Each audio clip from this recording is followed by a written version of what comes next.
Espíritu Santo. Amén. Jesús, de luz verdadera que ilumina a todo hombre, luz que llega a este mundo.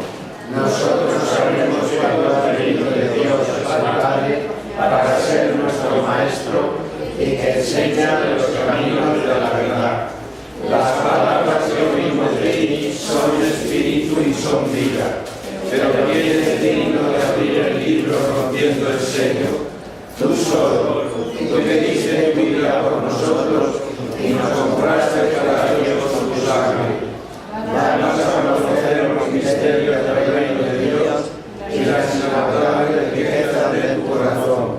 Descúbrenos los tesoros de la sabiduría y de la ciencia de Dios que en ti se ocultan. Haz que tu palabra penetre en nuestras almas, guíe cual luz nuestros pasos, ilumine nuestras sendas hasta que amanezca el día y se disipen las tinieblas. Tú vives y reinas por los siglos de los siglos. Amén.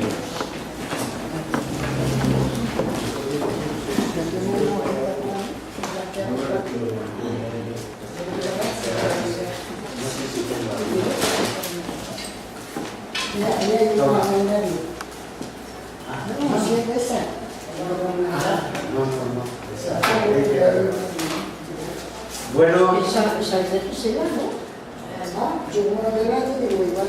feliz año para todos. Comenzamos un nuevo año, tenemos con brío y con fuerza. Supongo que se habrán portado bien los reyes, ¿no? Hombre, a mí me han traído lo que les pedí. Yo les pedí una cuerda y me la han traído. Pedí una cuerda que no es poco para ir tirando todo el año.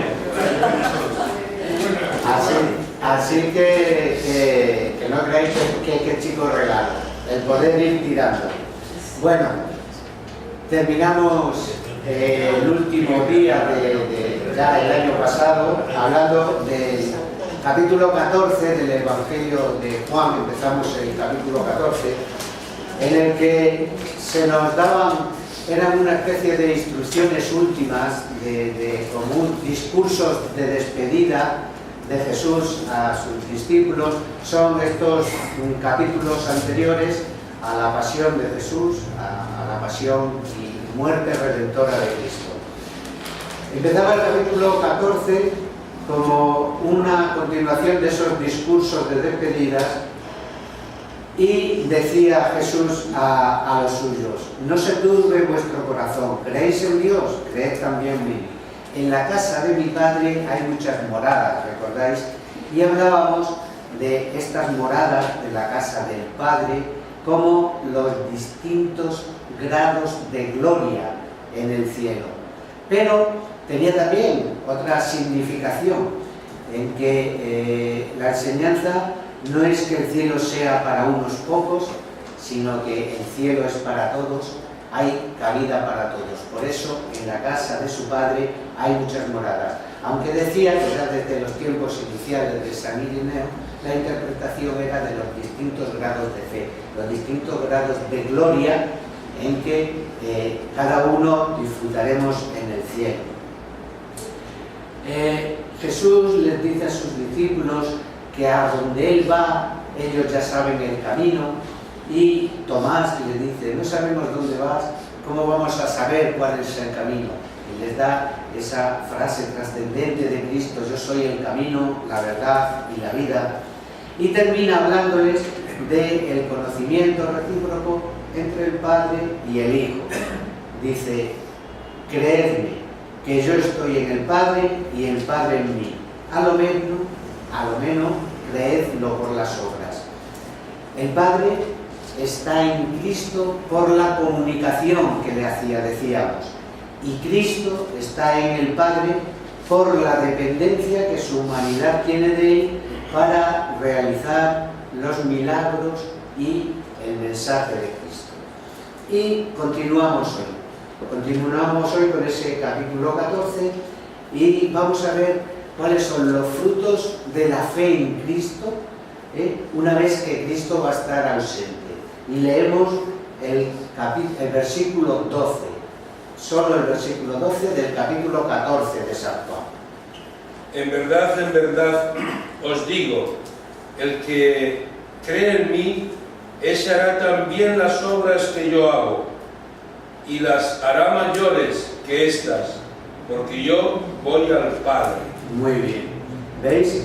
La primera promesa que les hace es de que no solo harán las obras que hizo Cristo, sino que harán obras mayores. Por lo tanto, ¿veis? Es un anuncio pues, de optimismo para los discípulos cuando Cristo no esté. No solo van a hacer las obras que hizo Cristo, sino que las harán mayores. ¿Cuáles son esas obras mayores a las que se refiere? Pues será continuar la obra de Cristo, pero no ya circunscrita a solo Jerusalén y a solo el pueblo judío de Israel, como estuvo circunscrito Cristo durante su vida pública, sino que van a continuar su obra de expansión mesiánica, de expansión del Evangelio por todo el mundo. Y eso son obras mayores.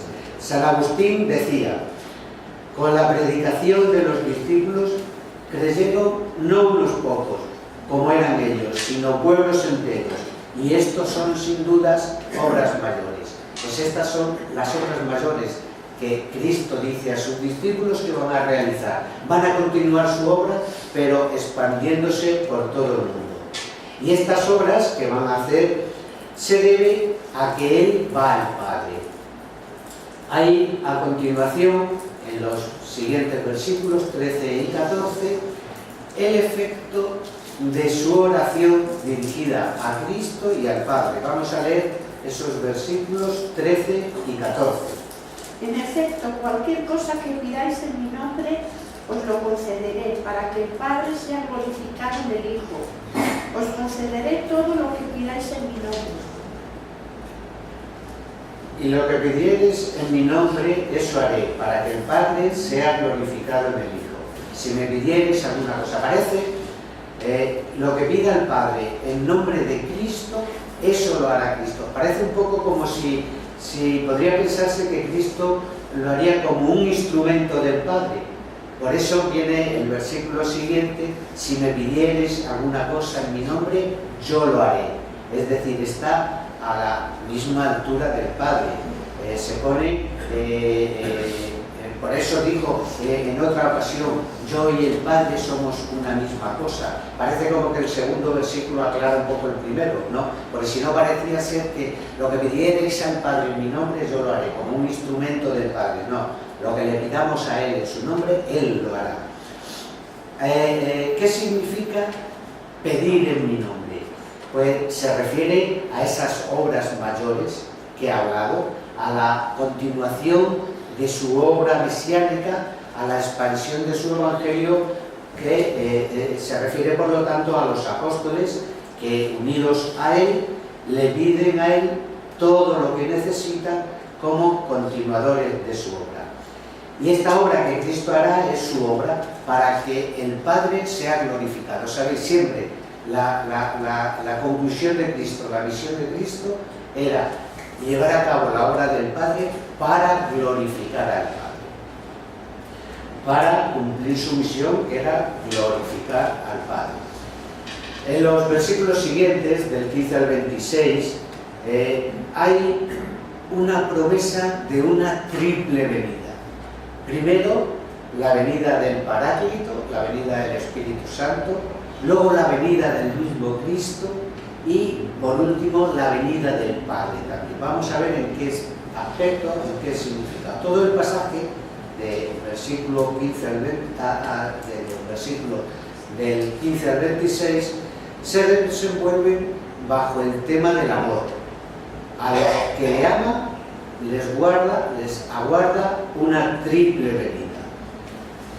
Vamos a leer primero los versículos 16 y 17, que es la promesa de venida del Paráclito, la promesa de la venida del Espíritu. Versículos 16 y 17. Y yo rogaré al Padre, y os dará otro abogado, que estará con vosotros para siempre, el Espíritu de verdad, que el mundo no puede recibir, porque no le ve ni le conoce.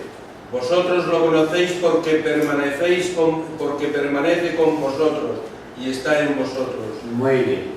¿Veis? Cristo rogará al Padre por los que le aman. Pues si me amareis, para que les dé otro paráclito. El significado de paráclito sería para que les dé otro abogado, otro intercesor, el Espíritu Santo. Cristo pide al Padre que les dé otro paráclito en su ausencia. Por lo tanto, Cristo es pues un paráclito. Es decir, si Cristo pide que le dé otro paráclito, es que Cristo es un paráclito. Al ser el paráclito otro Cristo, se sigue que este paráclito, que es el Espíritu, es una persona divina. Y además viene a sustituir a Cristo en su inicio. Decimos que al decir otro paráclito es porque Cristo es paráclito. Entonces se deduce de ahí teológicamente que este paráclito es una persona divina. Y viene a continuar en forma misteriosa la visión de Cristo con los hombres. Y esa visión es docente, es de enseñanza. El Espíritu Santo os enseñará todas las cosas y os traerá a la memoria todo lo que yo os dije. ¿Veis? Se trata pues de una acción del Paráclito en ellos, de una acción del Espíritu Santo, de la enseñanza de Cristo. Y por esta obra docente he llamado el Espíritu de verdad, porque posee el Espíritu de Cristo.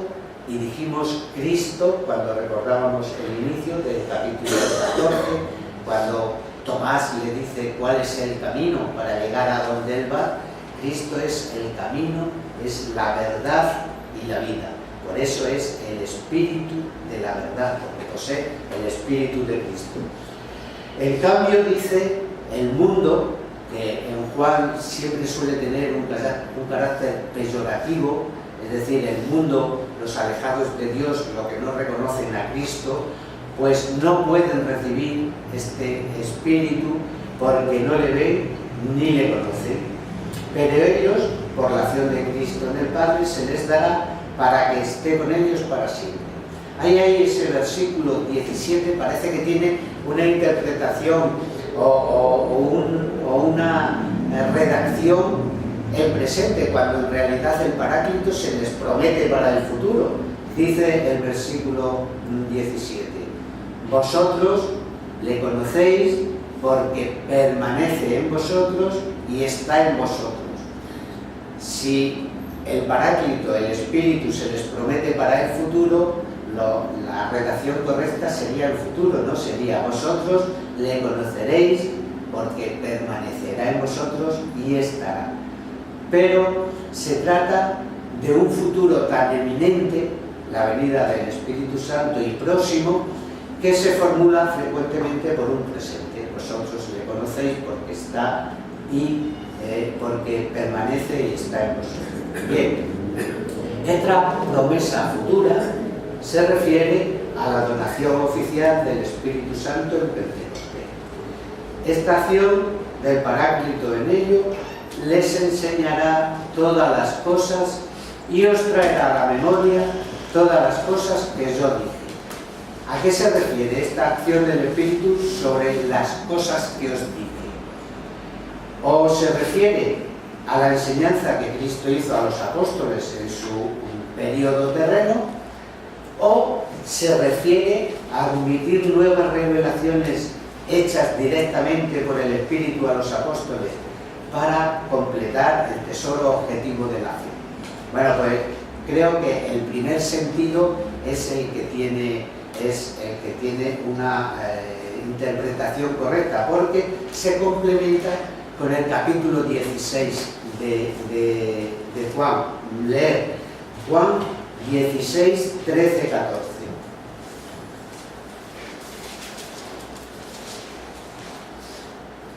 Cuando venga el Espíritu de la verdad, os iluminará para que podáis entender la verdad completa. Él no hablará por su cuenta, sino que dirá únicamente lo que ha oído y os anunciará las cosas venideras. Él me glorificará, porque todo lo que os dé a conocer lo recibirá de mí. ¿Veis? Él no hablará por su cuenta, sino que os recordará las cosas que os dije. Es decir, que es la función del Espíritu haciendo comprender a los apóstoles y a la Iglesia pues el sentido pleno de la enseñanza y de la obra de Cristo. Es decir, que con la subida de Cristo al cielo termina la revelación.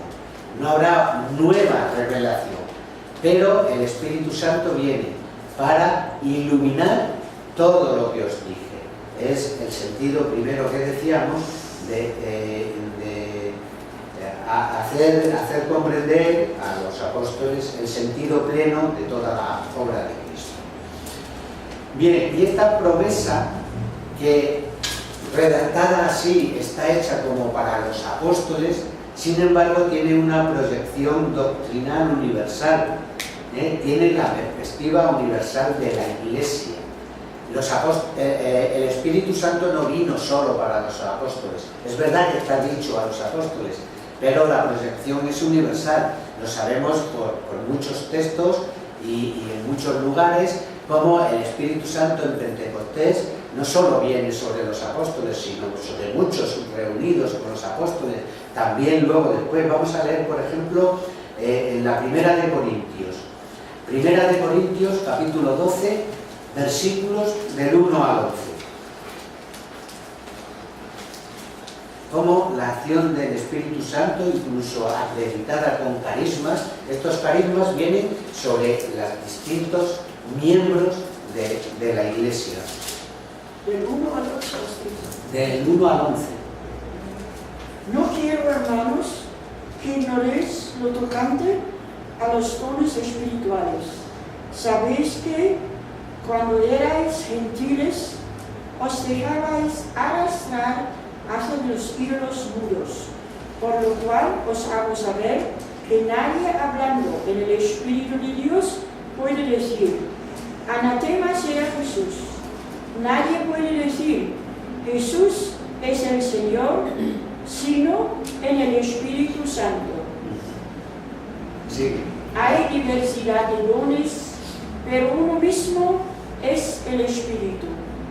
Hay diversidad de ministerios, pero uno mismo es el Señor. Hay diversidad de operaciones, pero uno mismo es Dios, que obra todas las cosas en todos. Y en cada uno se le otorga la manifestación del Espíritu para común utilidad.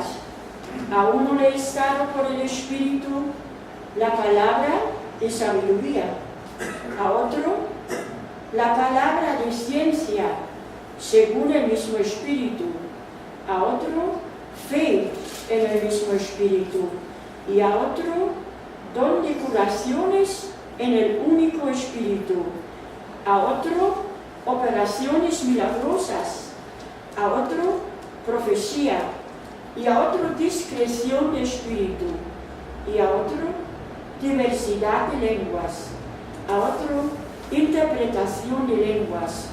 Todas estas cosas las obra el único y mismo Espíritu, que distribuye a cada uno según quiere. ¿Veis? Distintos dones, distintos carismas, distribuido según el Espíritu quiere a todos y cada uno de los miembros de la Iglesia que el Espíritu elige, podríamos decir. No, pero quería decir que todos estos dones, el Espíritu Santo no viene solo para los apóstoles, aunque la promesa va dirigida a ellos, sino que tiene ese carácter universal de la Iglesia. Es lo mismo que nos dice Lucas en el Evangelio después de la consagración eucarística. Dice: haced esto en memoria mía.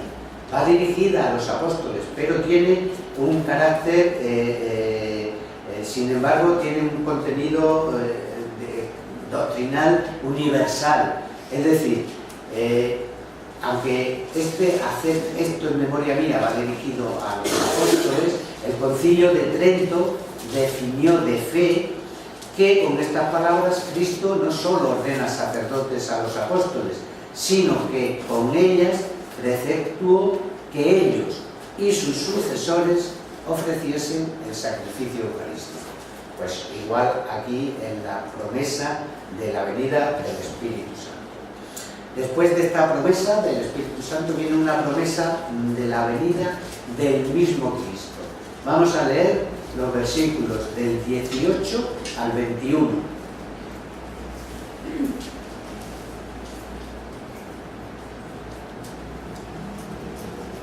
Del capítulo 14. No os dejaré huérfanos, volveré a estar con vosotros. El mundo dejará de verme dentro de poco, y vosotros, en cambio, seguiréis viéndome, porque yo vivo, y vosotros también viviréis. Cuando llegue ese momento comprenderéis que yo estoy en mi Padre, vosotros en mí y yo en vosotros. El que acepta mis preceptos y los pone en práctica, ese me ama de verdad, y el que me ama será amado por mi Padre. También yo lo amaré y me manifestaré a él. Muy bien. Cristo promete también una venida a los apóstoles y a todo aquel que recibe sus preceptos y los guarda. Va a todo aquel dirigida a esta promesa que recibe los preceptos de Cristo y que los guarda. ¿A qué se refiere esta venida de Cristo después de resucitado? Desde luego a la parusía, es decir, a la segunda venida, no, porque en la segunda venida dice, todos los verán y será el momento de la reunión definitiva con Él. Por lo tanto, se puede referir o a las apariciones que hizo a los apóstoles y a otras personas después de resucitado, o exclusivamente a una venida o a una manifestación espiritual. Pues podríamos decir que la solución es la conjunción de estas dos hipótesis. Se refiere en algún sentido a las apariciones, a esa venida, a esas apariciones después de resucitado a sus apóstoles y a una venida espiritual. El capítulo 19 dice, él va a la muerte, pero que ellos le verán. El mundo no me verá, pero vosotros me veréis, refiriéndose a esas apariciones que va a tener con sus apóstoles después. Y luego el capítulo 21 se ve de una forma impersonalizada, es decir, el que entonces se está refiriendo también pues, a una venida espiritual sobre las almas. ¿Y cuáles van a ser los efectos, los frutos de esa venida? Pues será que me veréis porque yo vivo y vosotros viviréis. Después de la resurrección de Cristo será el momento de la plenitud torrencial de todo tipo de gracias y que se inaugurarán todo ese torrente de gracias que se recibirán, se inaugurará con la venida del Espíritu Santo. Y otro fruto es que en aquel día vosotros conoceréis que yo estoy en mi Padre, vosotros en mí y yo en vosotros. Es decir, por ese conjunto de gracias, ese torrencial de gracias que van a recibir, van a comprender iluminaciones intelectuales y lo que tanto les costó comprender en la vida de Cristo. Por eso el Espíritu os llevará hacia la verdad completa. Con ese torrente de gracias recibidas, pues comprenderán lo que no comprendían cuando estaban con el mismo Cristo. Comprenderán que Él está con el Padre, que Él es el verdadero Hijo de Dios, que Él está con ellos como Dios y como vid, como esa necesidad vital de estar unidos a Él. Y les dispensa toda gracia sin cuya unión vital a Él, pues no pueden dar frutos. Hay que estar unidos el sarmiento a la vid para poder dar frutos. Todas estas cuestiones pues podrán comprenderla con la venida del Espíritu Santo, cuando el Espíritu Santo les ilumine y les lleve hasta la verdad completa. Y hay después, por fin, una última venida, o una de esa triple venida, primero el Espíritu Santo del Hijo, otra venida del Padre. Leemos los versículos 22 y 23. Díjole Juan, no el Iscariote: Señor, ¿qué ha sucedido para que hayas de manifestarte a nosotros y no al mundo? Respondió Jesús y les dijo: si alguno me ama, guardará mi palabra. Mi Padre le amará y vendremos a él, y en él haremos morada. Muy bien. ¿Veis? También vendrá el Padre, porque el amor a Cristo tiene como premio el ser amado por el Padre.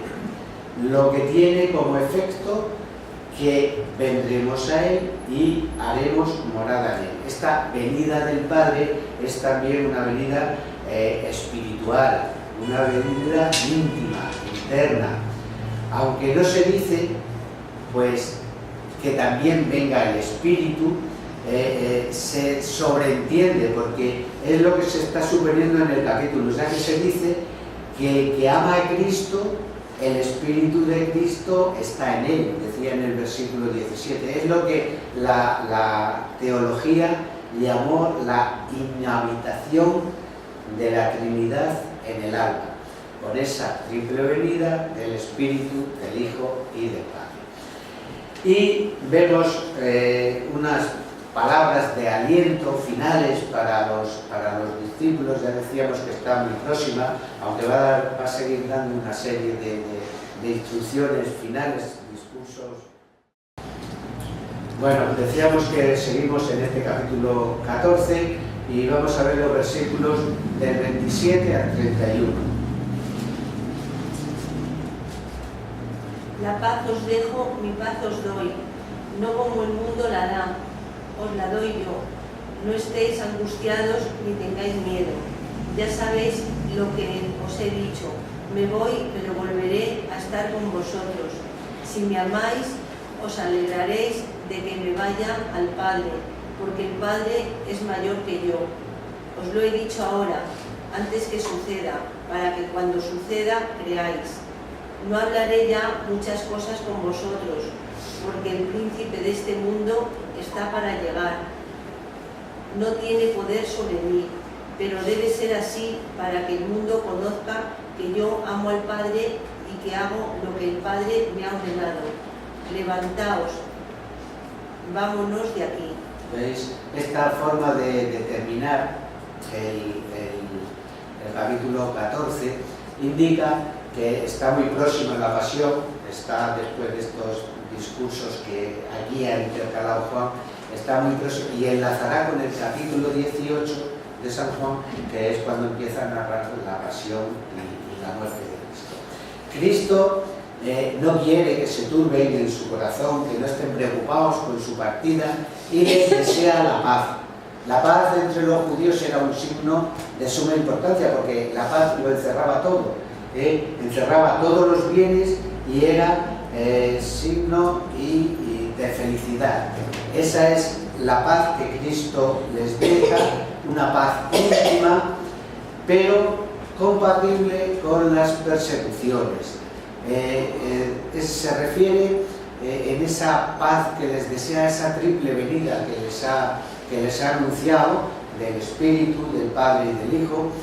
Y además, si de verdad le ama, si de verdad le quiere, pues que no se turben en su corazón, porque desearán lo mejor para él y él va al Padre.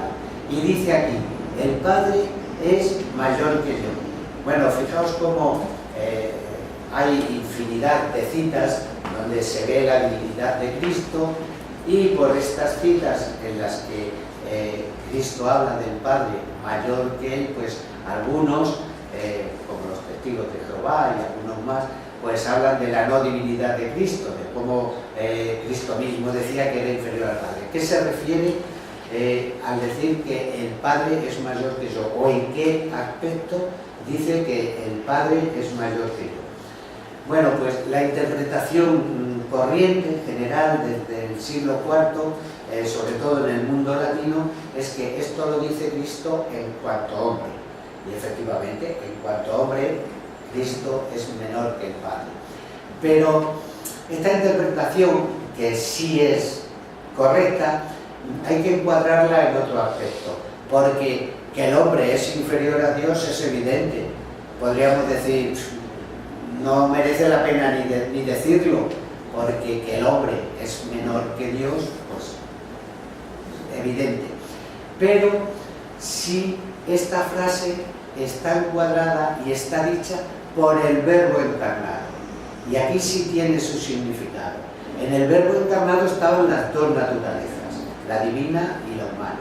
Y Cristo es menor que el Padre en cuanto a su naturaleza humana. Podríamos decir, pues casi decimos lo mismo, pero no es igual, porque no es lo mismo decir que es menor en cuanto hombre que es menor en cuanto el Verbo encarnado, porque el Verbo encarnado es más que hombre, además de hombre también es Dios. Y desde esa perspectiva del Verbo encarnado, él, con su naturaleza humana, en ese Verbo encarnado, es menor que el Padre. Bien, también les dice que no les coja de sorpresa todo lo que va a suceder, que él se somete libremente a los planes de Dios. Satanás viene ahora a través de sus instrumentos, que en un primer momento va a ser Judas, luego serán los sumos sacerdotes, las autoridades. ¿Recordáis? En el Evangelio de Lucas, cuando las tentaciones, dice que después de las tentaciones de Jesús en el desierto, el demonio, Satanás, se retiró de Jesús hasta el momento oportuno. Pues parece que es ahora el momento oportuno, ¿no? Cuando su pasión. Pero aunque parece que su muerte va a ser una derrota, dice, no es que Satanás tenga nada en mí, sino que Cristo, que es la misma santidad, y Cristo no va a un reto, va a ejercer un acto supremo de amor al Padre. Y puesto que el mandato estaba dado y la hora llegada, Cristo da la orden de partida. Vámonos cuando salen hacia el huerto de los Olivos, y va a comenzar su muerte y su pasión. Bueno, pues nos quedamos aquí y el próximo día vemos el capítulo 5, vemos otra serie el capítulo 15, otra serie de discursos casi de despedida de Cristo antes de narrar la pasión a partir del capítulo 18. Bueno, rezamos. Virgen, bella como la luna, bendita del cielo, en cuyos rostros habitan los santos y se encuentran los ángeles. Haz que nosotros, tus hijos, nos parezcamos a ti, y que nuestras almas reciban un rayo de esa belleza tuya, que no decae con los años, sino que brilla en la eternidad. María, sol del cielo, despierta tu vida de amor, e ilumina los espíritus que hay en la tierra.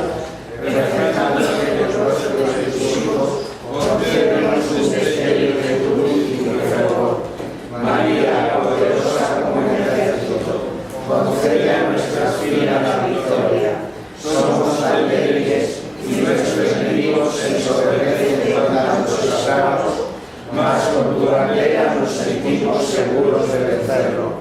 Él conoce el poder de tu pie y tiene la majestad de tu mirada. Sálvanos, María, bella como la luna, única como el sol, temible como un ejército ordenado, levantado en pie de guerra, no por el odio, sino por la llama del amor. Amén.